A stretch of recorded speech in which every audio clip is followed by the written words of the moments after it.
وبارك لكم. الحمد لله نحمده ونستعينه ونستغفره ونؤمن به ونتوكل عليه ونعوذ بالله من شرور انفسنا ومن سيئات اعمالنا.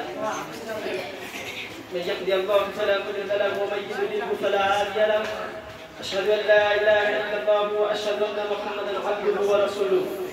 أما بعد أعوذ بالله من الشيطان الرجيم. بسم الله الرحمن الرحيم. ويوم ينفخ في الصور ففزع من في السماوات ومن في الأرض إلا ما شاء الله فكل أتوه داخرين. بسم الله الرحمن الرحيم. ونفخ في الصور فإذا هم من الأجداث إلى ربهم ينسلون.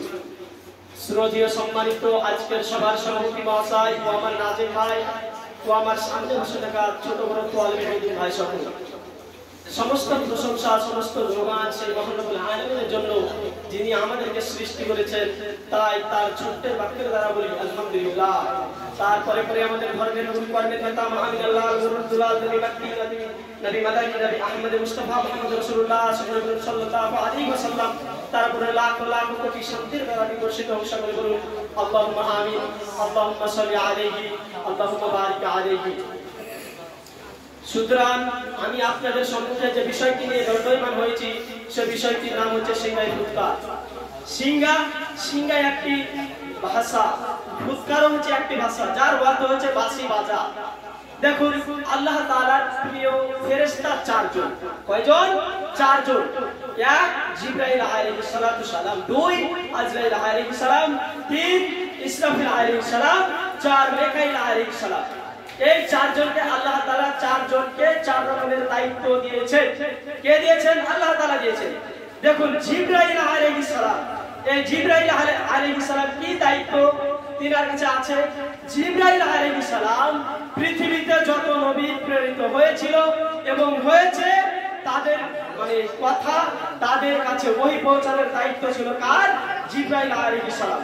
তারপরে কার ছিল? আজরাইল আলাইহিস সালামের দায়িত্ব। আজরাইল আলাইহিস সালামের দায়িত্ব কি? তার হচ্ছে মউত, অর্থাৎ মানুষের মরণ, যে মানুষ মারা যায় এই দায়িত্ব হচ্ছে আজরাইল আলাইহিস সালামের। তারপরে তিন নম্বরের দায়িত্ব কার?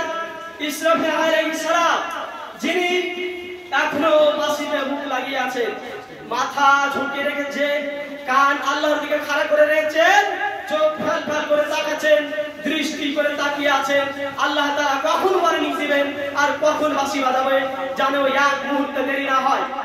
এই ব্যাপারে এই দায়িত্ব আছে। তারপরে আছে মিকাইল আলাইহিস সালাম, ওনাকে দায়িত্ব দেওয়া হয়েছে। ওনাকে কিসের দায়িত্ব দিয়েছেন? বৃষ্টি বর্ষণের দায়িত্ব দিয়েছেন। এই চারজন ফেরেশতাকে আল্লাহ তাআলা চার রকমের দায়িত্ব দিয়েছেন। এবার চলুন আপনি তাহলে কোনটি শুনবেন? চলুন ইসরাফিল আলাইহিস সালাম। দেখুন আল্লাহর আদেশ ক্রমে ইসরাফিল আলাইহিস সালাম পৃথিবীতে সর্বপ্রথম বাঁশি বাজাবেন। কে? ইসরাফিল আলাইহিস সালাম পৃথিবীতে সর্বপ্রথম বাঁশি বাজাবেন। আল্লাহ তাআলা যখন বলবেন ইসরাফিল বাঁশি বাজাও, তখন ইসরাফিল আলাইহিস সালাম সর্বপ্রথম যখন বাঁশি বাজাবেন তখন আসমান জমিনে যা কিছু আছে সব ধ্বংস হয়ে যাবে, সব বিচ্ছিন্ন হয়ে যাবে, সব মাটির সাথে মিশে যাবে, সব ধ্বংস হয়ে যাবে। দ্বিতীয়বার যখন আল্লাহ তাআলা আবার বলবেন ইসরাফিল বাঁশি বাজাও, তখন ইসরাফিল আলাইহিস সালাম দ্বিতীয়বার বাঁশি বাজাবে।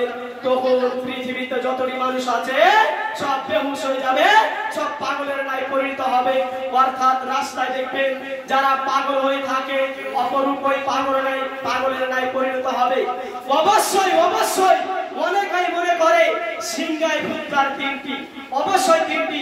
মহান আল্লাহ তাআলা সূরা নামল আয়াত নম্বর 27 এর মধ্যে বলছেন ওয়ায়াউমা ইয়াফাকু ফিস-সূরি ফাফাজিআ মা ফিস সামাওয়াতি ওয়া মা ফিল আরদি ইল্লা মা শাআল্লাহ ওয়া কুল্লুন আতাহু দাখিরিন। মহান আল্লাহ তাআলা বলছেন আমি যখন সর্বপ্রথম ইসরাফিল আলাইহিস সালামকে বলবো ইসরাফিল বাঁশি বাজাও, তখন ইসরাফিল আলাইহিস সালাম সর্বপ্রথম বাঁশি বাজাবেন। তখন আসমান জমিনে যা কিছু আছে, পৃথিবীতে যা কিছু আছে, পৃথিবীর ভিতরে যা কিছু আছে সব ধ্বংস বিচ্ছিন্ন হয়ে যাবে। আল্লাহ তাআলা যাদেরকে ইচ্ছা করেন তারা ব্যতীত। দ্বিতীয়বার মহান আল্লাহ তাআলা সূরা জুমারের 168 নম্বর আয়াতের মধ্যে বলছেন ওয়ারিফা ফিস-সূরি ফাসাহিকা মা ফিস সামাওয়াতি ওয়া মা ফিল আরদি ইল্লা মা শাআল্লাহ। দ্বিতীয়বার আল্লাহ তাআলা ইসরাফিল আলাইহিস সালাতু সালামকে বলবেন, ইসরাফিল সিংহায় বাঁশি লাগাও, অর্থাৎ বাঁশি বাজাও। ইসরাফিল আলাইহিস সালাম দুই নম্বরের বেলায় বাঁশি বাজাবেন, তখন যত মানুষ সব বেহুশ হয়ে যাবে, পাগলের ন্যায় পরিণত হবে, অর্থাৎ মানুষ পাগল হয়ে যাবে, সব বেহুশ হয়ে যাবে, কি হলো বলে হইচই শুরু হয়ে যাবে। তৃতীয়বার আল্লাহ তাআলা সূরা ইয়াসিন আয়াত নম্বর 51 মধ্যে বলছেন, ওয়ানিফখা ফিস-সূরি ফাইদাহুম মিনাল আজদাসি ইলা রাব্বিহিম ইয়াসিলুন।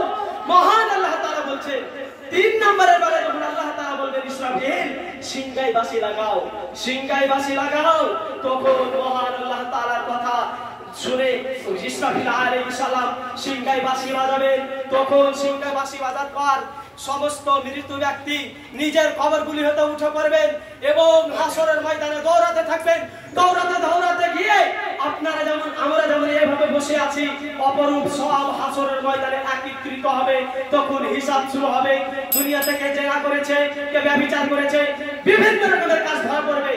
আব্দুল্লাহ ইবনে মাসউদ রাদিয়াল্লাহু তাআলা আনহু থেকে বর্ণিত, তিনি বলেন যে রাসূল সাল্লাল্লাহু আলাইহি ওয়াসাল্লাম বলেছেন যে আল্লাহ তাআলা আসমান জমিনকে গুটিয়ে নেবেন, পৃথিবীকে গুটিয়ে নেবেন, নদী নালা পাহাড় পর্বতকে গুটিয়ে নেবেন এবং মহান আল্লাহ তাআলা বলবেন, পৃথিবীকে বলবেন, এই দুনিয়ার বাদশা আমি দুনিয়ার বাদশা।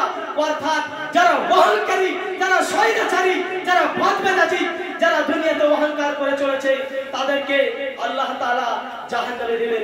পরিশেষে আল্লাহ তাআলার কাছে দোয়া করি, আল্লাহ তাআলা আমাদেরকে হাসরের ময়দান স্মরণ করার তৌফিক দান করুন। সকলে বলুন আমিন। আসসালামু আলাইকুম ওয়া রাহমাতুল্লাহ।